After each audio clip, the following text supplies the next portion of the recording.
This is exactly what the Ukrainians are trying to do. Hit everywhere where Putin potentially could be destabilized, lose power. Is that something the Americans want to see? Do they want to see regime change? I mean, there's probably a lot of apprehension about seeing a Putin faltering and falling eventually. But at the same time, I mean, we had these same fears in '91 when the Soviet Union was collapsing and regime change was happening, and everybody made it out of there roughly okay. So that's the argument I think we're seeing the Zelensky team make is give us a chance. We can see the light at the end of the tunnel. Just we need some weapons. We need the ability to strike deep inside Russian territory, hit these air bases, and then we can put Putin on the hot seat. It's remarkable that he's not there already. I mean, the number of embarrassments for his entire operation by now is it's an incredible list. Hello and welcome to Frontline for Times Radio with me, Kate Gerbeau. And this time we are joined by the award-winning journalist, Zach Anders. Zach is a foreign correspondent based between London, Tel Aviv, and now Ukraine. It is Thursday, the 29th of August. Zach, great to have you on Frontline. And you're joining us now from Bucha in Ukraine. Obviously, extremely well known as one of the first places that was taken by the Russians as it advanced on Kyiv during the 2022 invasion. Terrible stories are documented there of murder, massacre, torture. What is the city feeling like today? And, you know, I'm staying here with a friend who lived through those moments and describes those early days, especially with his father and him being of male fighting age. I mean, they're out there making Molotov cocktails in the community in those early days and preparing for what was going to be the worst before the Ukrainian forces pushed them out of Bucha, pushed them out of Hostomel Airfield, where there was an incredible battle in the early days. What it's like now is the grocery stores that were destroyed have been rebuilt. The shoppers returned, the McDonald's running. The power cuts are still in effect here. So every once in a while, like I was in the shopping center about 3 or 4 hours ago, and the power cut off. Everybody just kind of paused. There was a 2-second little flicker of light, and then the power comes back on as the generators switch on because they're off the grid now. And everybody goes back to shopping. So it's just life as normal as it can be here.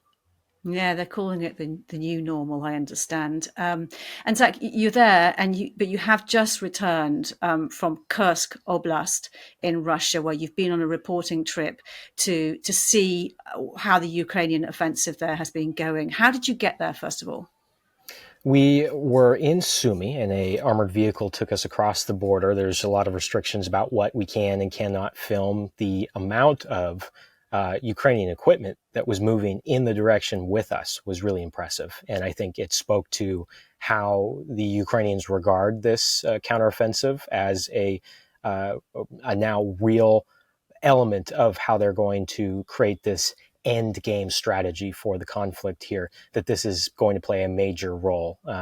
The movement in was a little tense because the route, I mean, we're going into Russian territory, right? And the route is one I've never been down. I've never been along this point of the front line. I have no familiarity with the area, and it's very exposed. We can see through the tiny windows of this pressurized armor vehicle the fields, just beautiful rolling fields and agriculture, and just thinking to yourself, man, we are really, really exposed on our way in.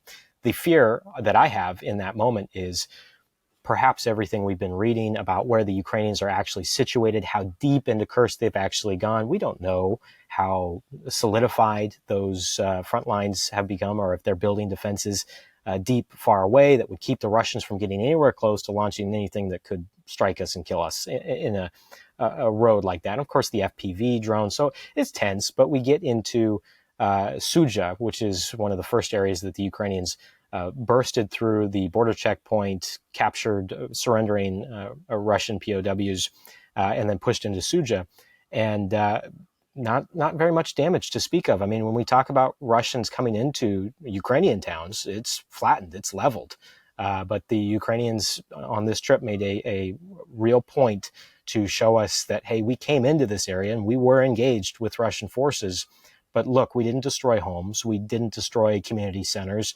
There's obviously a lot of damage in the building in the center of town where that Lenin statue was, but that's where the Russians were hiding at the time.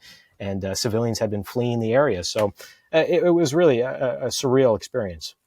And I'm sure the Ukrainians would be keen to show you the way that they do war in that way that you describe it. Who did you travel with exactly? Who was in that armored vehicle with you?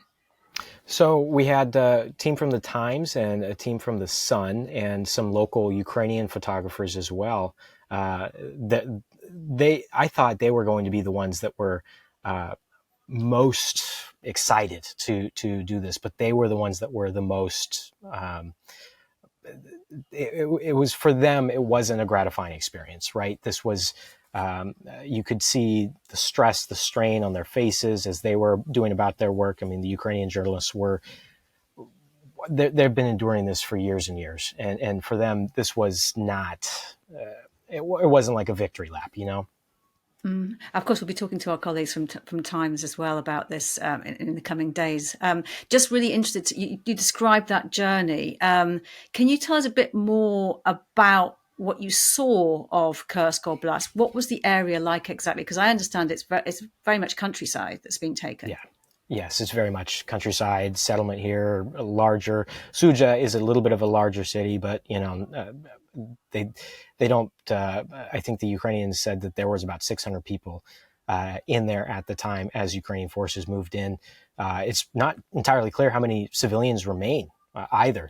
While we were there, one of the Ukrainian soldiers that had been guarding the kind of refugee point for a lot of elderly Russians that didn't flee in time, stayed behind. Um, a man walks up into the steps of this refugee center and that's filled with now beds and supplies and things like that. And the Ukrainian soldier said, "I have never seen this man before. And we've been here for 2-3 weeks." So they think that there are still some Russians that are literally in their homes, hiding in their cellars now, that are coming out of the woodwork because they're probably running out of supplies, water, things like that. So, who were the Ukrainian forces that took you in? So this is the Ministry of Defense unit that is bringing in their own videographers, their own social media team. I haven't worked with them before personally, but their media team essentially that was wanting to show. I'll give you an example. There was some elements here that were really highly staged, and I say that because the Ukrainian soldiers in this media team that came in with us brought a laptop that had about a 15-minute video of Russian atrocities and basically a highlight reel of this war for the last 2 years, and they put the laptop down and were playing this video to some of the Russians that were in this refugee center and later in another village.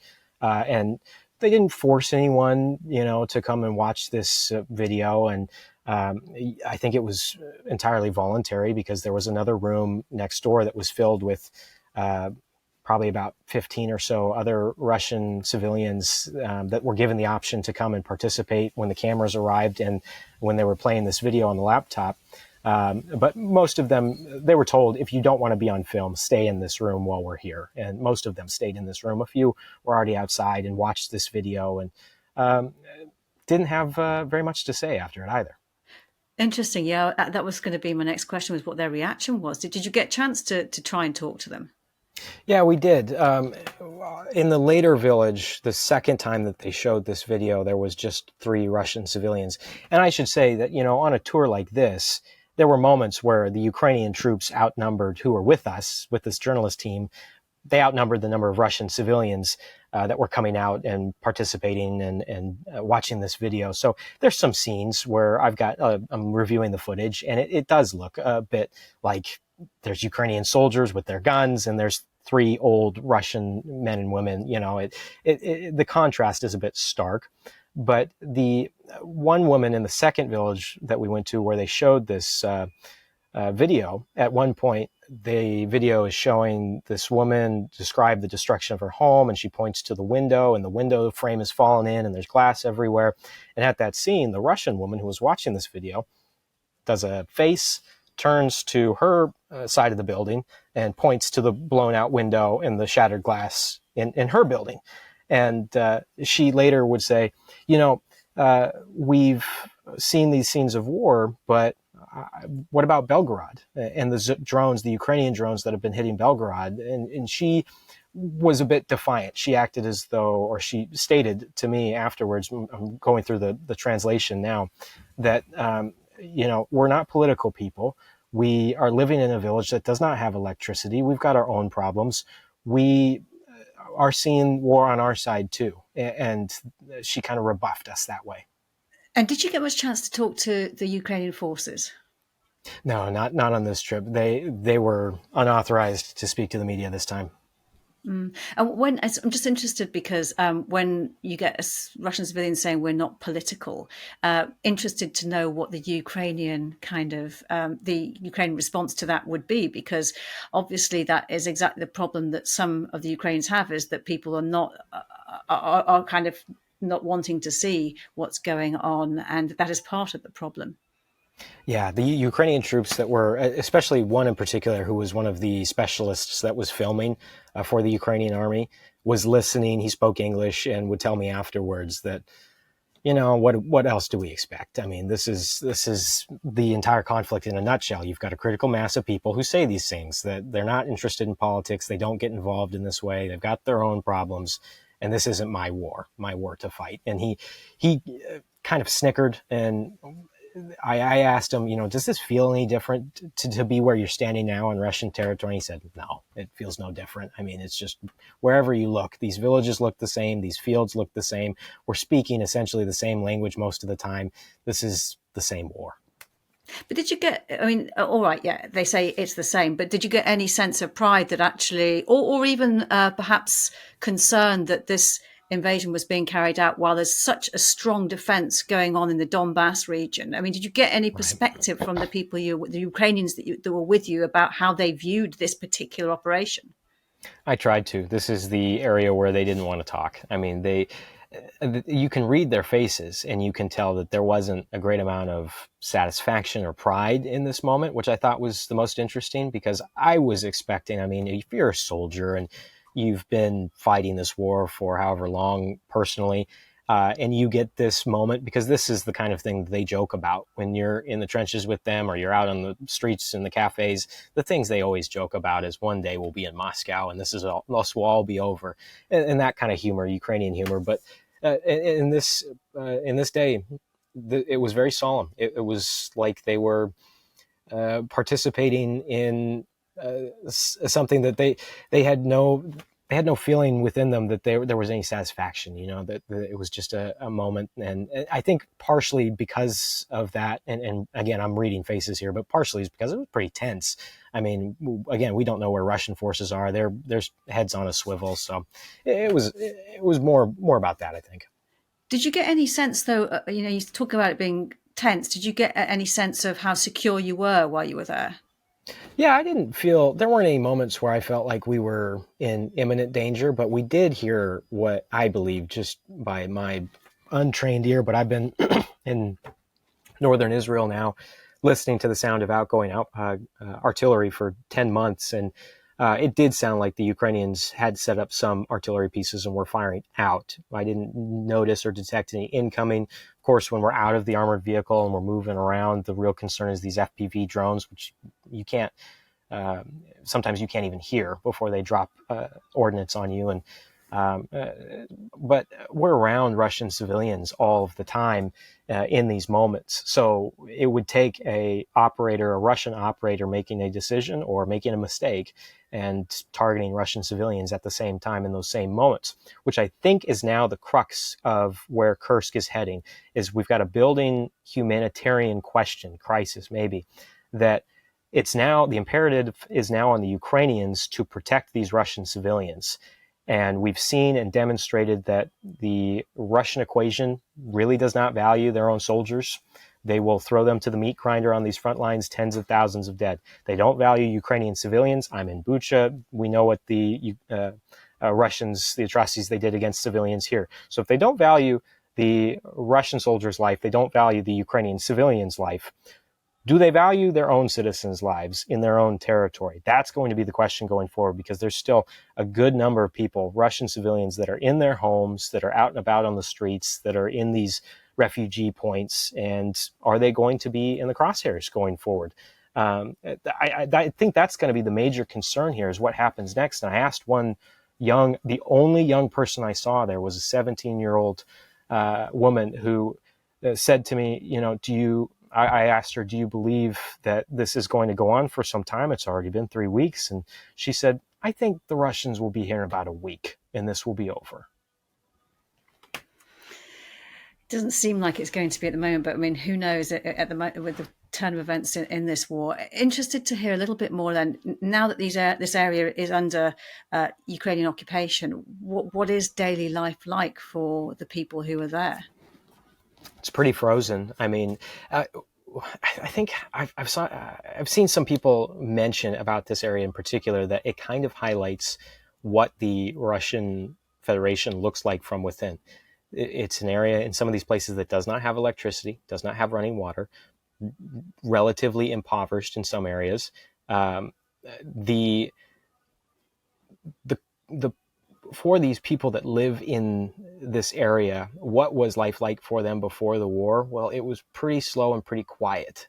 And I think what we were shown yesterday is that the people that had the means, the people that had the ability, they have left. And they've taken their vehicles, they're out of there. So who is left behind? It's a lot of elderly, a lot of people who don't move around very well. And now they're being cared for by the Ukrainians, who I saw them yesterday bring in adult diapers and a lot of supplies and medicine for many of the elderly people that are now in their care. And I think that's what this looks like going forward is the younger adults that are in these areas, they got out. And now it's going to be the most vulnerable that are left behind. And how did they react to you as a journalist? We got very welcoming, warm responses. One woman was very excited to see us, and Why? I think that this is just the most exciting thing that's probably happened to her in a long time. It was just such a sad moment, though, for the encountering that 17-year-old that I mentioned. For her, I mean, we talked about, well, what do you want to do? You want to go to school, and she wants to go be a physical therapist, and wants to go to university, wants to travel to America, wants to travel to Europe, but you could sense that she realizes or understands that in these moments, especially what's happening now in her hometown, that they're very far away. I mean, she's going to have to really, things are going to have to really change for her to have those opportunities and those chances, because right now she's just locked in. And so it was very stressful for her, stressful for them. Some were happy to see us, but you could see that them in that moment, seeing Western journalists come in and start to interview them, they started, I think a few of them recognize, understand, like, oh, I'm about to be on American television, and this is different than what I thought it was. This whole operation has been portrayed in Western media as a massive gamble by the commander-in-chief of Ukraine's armed forces, General Syrskyi, and one that might perhaps seal his legacy after things like the Battle of Bakhmut, the withdrawal from Avdiivka, the grueling attritional combat you've seen in the Donbass.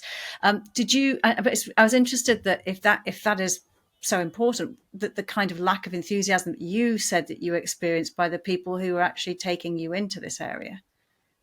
Well, Kursk is going to be a very interesting element going forward, and very concerning for the Ukrainians. If this was truly to divert attention away from that area of the front line, I was here in February for the anniversary, and they had just lost Avdiivka, which is about 15 miles to the southeast of Pokrovsk. So this march has been steady, and it sounds like there's been some tipping points lately. Ukrainians lost a lot of territory, and the Russians are moving into areas where the defenses aren't as well placed. If they break through, it severs some pretty important supply lines. The concern for the Ukrainians, and part of why, when you zoom out, why would they go into Kursk anyways, is they're looking at the 600-mile plus front line that in areas looks like Pokrovsk, in areas it's just quiet, and it looks like rolling fields, and not a lot of active fighting taking place. If they can manage so far north, I mean, just talking geographically, if they can manage to divert attention so far north, all of the specialized Russian equipment, some of the armor, the APCs that maybe they might need to move into this area, it's going to take a lot of time for them, the Russians, to pull it out of the southeast and move it into the north. And it's going to be taking place on railways. It's going to be taking place on roads that potentially could be exposed at certain points and could be hit by the Ukrainians. Have we been seeing that? It's kind of too hard. It's too early to say whether or not that's actually been taking place. But I think this is just purely a geography and a numbers game at this point for the Ukrainians.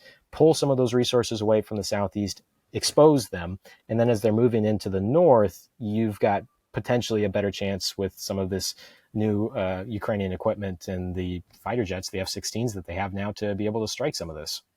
I mean, when you talk about the actual operation into Kursk, the general consensus has been it is really too early to say what's going to happen and how long it's going to last. From your visit, though, did you get any insight there? Did you get any clear understanding?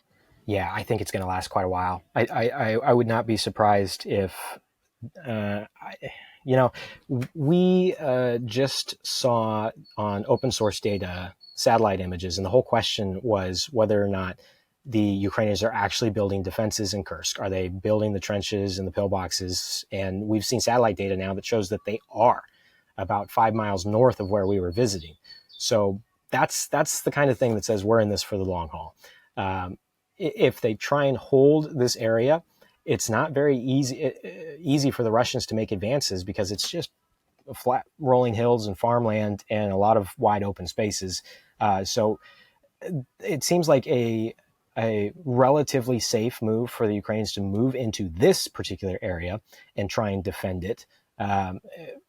Do they commit? I mean, as much resources as the Russians are reportedly, according to the Ukrainians, going to move into this area, 30,000 troops? Probably not. They don't have that kind of manpower for really anywhere on the front line to move 30,000 troops anywhere like the Russians potentially could. The Russian media has already, the military bloggers, the state media, they're already claiming that there are 6,000 Ukrainian soldiers who've died trying to take Kursk. That couldn't be anywhere farther than the truth. I mean, in Sumy in particular, where that's the route to come back from Kursk, this is a major Ukrainian city, there would have been images of the dead piling up, being brought back on trucks. I mean, and we don't see that. When you talk to people in Sumy, this caught them by surprise too on the Ukrainian side. I mean, the residents there now are suddenly bumping shoulders with a bunch of soldiers who weren't there before a few weeks ago. And the civilians had no idea that this was coming, and now they're a bit on the apprehensive side as well because they're concerned. They think, wow, this fight was in our southeast for a long time, and now it's really on my doorstep. And now that you're out of Ukrainian occupied Russia and you're back in Ukraine, what is your takeaway from this particular reporting trip? I think the takeaway here is that the Zelensky team has a plan, that they know there could be an end game on their side to this war, and they started to initiate it. I think this is them trying to, going on the offensive after being on the defensive for years is obviously a major shakeup. But at the same time, we get announcements that Ukraine has a new ballistic weapon. Ukraine has a new jet-powered drone. Ukraine is now going to approach the Biden, the Trump, and the Harris teams with a plan for ending the war next month. Those are the kind of things that seem, and the reading on the wall is they really want to find a way to get this conflict to a resolution somehow. But it all kind of funnels down to, and I think this is where the Zelensky equation is going, especially with his comments towards the United States. It's funneling down to, at the end of the day, we cannot win this conflict with Putin in power. How do we get Putin out of power? So they're pushing every pressure point they possibly can, hitting all these oil depots. We've just seen from the Kyiv Post reporting today that Russian oil production numbers are now no longer going to be made public. I think this is exactly what the Ukrainians are trying to do. Hit everywhere where Putin potentially could be destabilized, lose power. Is that something the Americans want to see? Do they want to see regime change? There's probably a lot of apprehension about seeing a Putin faltering and falling eventually. But at the same time, I mean, we had these same fears in '91 when the Soviet Union was collapsing and regime change was happening. And everybody made it out of there roughly okay. So that's the argument I think we're seeing the Zelensky team make is give us a chance. We can see the light at the end of the tunnel. Just we need some weapons. We need the ability to strike deep inside Russian territory, hit these air bases, and then we can put Putin on the hot seat. It's remarkable that he's not there already. I mean, the number of embarrassments for his entire operation by now is it's an incredible list. And just finally, Zach, a number of foreign journalists have been accused of illegal entry into Russia, having done what you've just done. Criminal cases have been launched against them. What makes the risk worth it to you? That's a good question. I don't know that I have very much fear about the being at odds with the Putin regime. In Israel, I've been spending a lot of time with Russians and with Ukrainians who are. Israel has a massive diaspora of both those populations, and we talk about the war frequently. We talk about what kind of access and ability that everyday Russians have, especially the ones like me that went to school, went to university, they're in their 20s, and they're trying to live their lives, build their own lives. And for those Russians living abroad, the Russia that they described to me, a place where you're unable to post what you want to because you know the FSB might come knocking at your door, or you have a friend who's had some personal encounters with the FSB and the stories they tell are horrifying. I don't want to ever be a part of or ever come close to being in a society or a military state where the citizens are deprived of their freedoms as extreme as Russian citizens are deprived of theirs. And if that means that I can never go to Russia as a result of this, then I am more than pleased for that to be the final outcome. I think that the main thing going forward is, does Russia try and target us personally and try and make our lives hell going forward? I think that there's a couple of avenues that they could try and do that, and will be interesting to see what really happens to some of us. Because they're still a member of Interpol and participate in the international intelligence sharing community and can claim whatever they want. And I think that that's going to be the most interesting thing. I've also been paying really close attention to my cell phone of late because there's been a couple of moments where it's frizzed out or done things that I wasn't expecting, and I have to calm myself down and remind myself that it's probably not somebody on the other end trying to get in, but you never know. It's the Russian Federation. They've been doing a lot of crazy things for years. Well, Zach Anders, keep yourself safe. It's been really good talking to you, and thank you for spending some time on Frontline. Wonderful to speak with you. Thank you. You've been watching Frontline for Times Radio with me, Kate Gerbeau. My thanks to our producers today, Louis Sykes and Morgan Burdick, and for you for watching. If you'd like to support us, you can subscribe now, or you can listen to Times Radio for the latest news and in-depth analysis, or go to thetimes.co.uk. For now, though, thanks for watching. Bye-bye.